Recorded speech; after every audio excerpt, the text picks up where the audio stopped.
Welcome to The Explainer. Today, we're going to tackle a really big question, maybe one of the most fundamental questions of our time. What is money, really? Especially now, in the digital age. And we're going to explore this by looking at two totally different approaches, a tale of two very different digital coins. All right, so let's just start with this question right here. What if you could send money online, but without a bank? I mean, really think about that. That simple idea, that was the spark for an absolute revolution. The power to send value directly from me to you, anywhere on the planet, with no middleman, no one to ask for permission. But, to really get why that's such a big deal, we have to first understand the problem it was trying to solve. And that problem? Well, it really just boils down to one simple word: trust. You see, the mysterious creator of Bitcoin, Satoshi Nakamoto, looked at our online financial world and saw a huge, glaring weakness at its very core.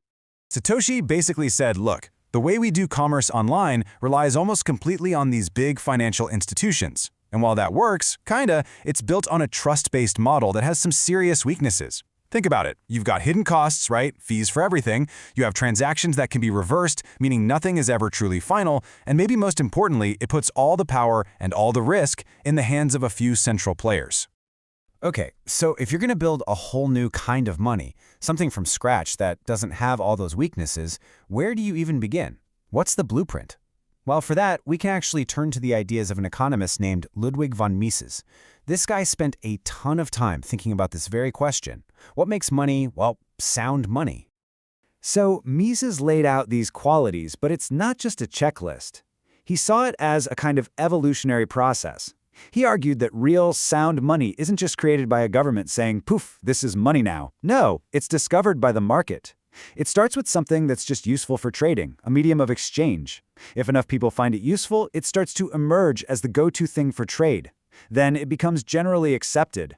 And only after all that do people trust it enough to save in it, to use it as a store of value. And finally, it becomes the standard yardstick for pricing everything else, a unit of account. It's a natural, bottom-up process. And that idea he had, spontaneous emergence, it is so important to get this. The best analogy is a path forming across a field. Nobody puts up a sign that says, walk here. People just naturally find a most efficient route, and over time a path just appears.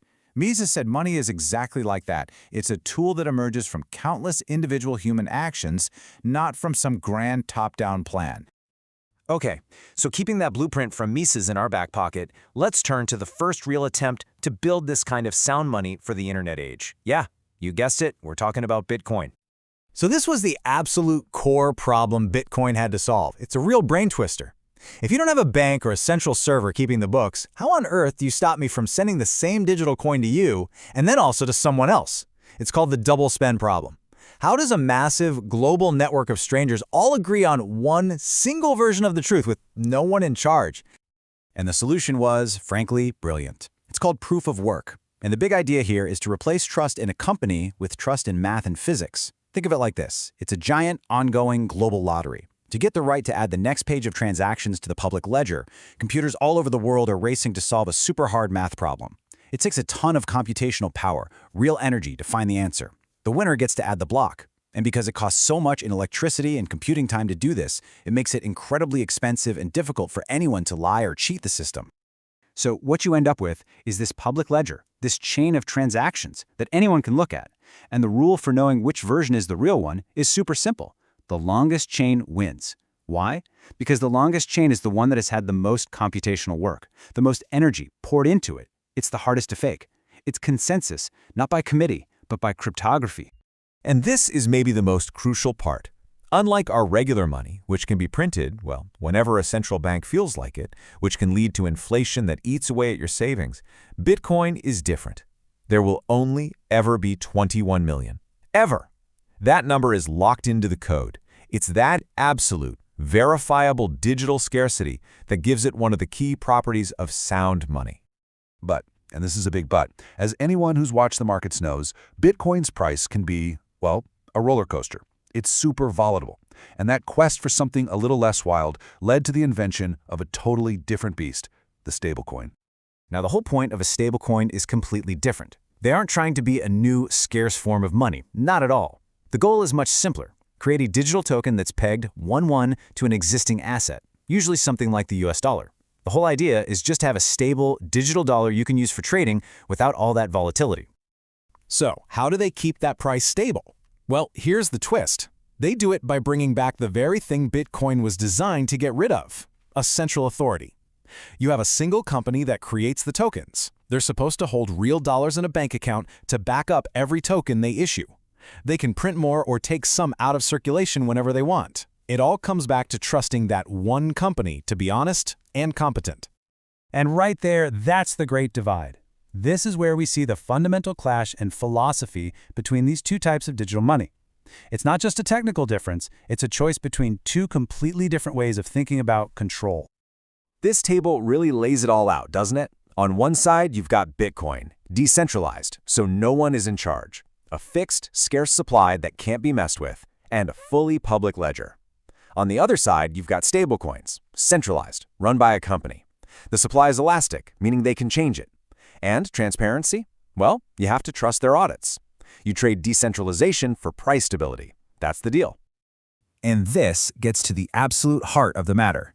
Bitcoin, by its very design, is built to be immune to interference. No single person, company, or government can stop your transaction or freeze your account. It's censorship resistant.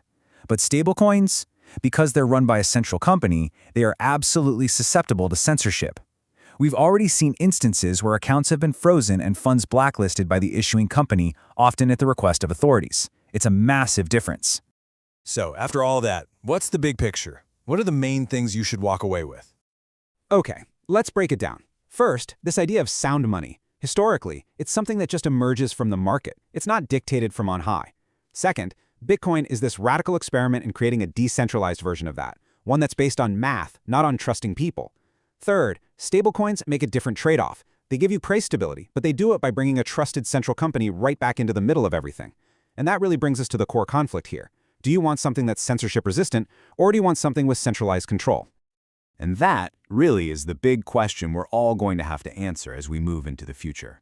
When it comes to your money, your value, where should we place our trust? Should it be in institutions run by people, or should it be in open-source code run by math? There's no easy answer, but it's a debate that's shaping the future finance. And now, hopefully, you're a little better equipped to think about where you stand.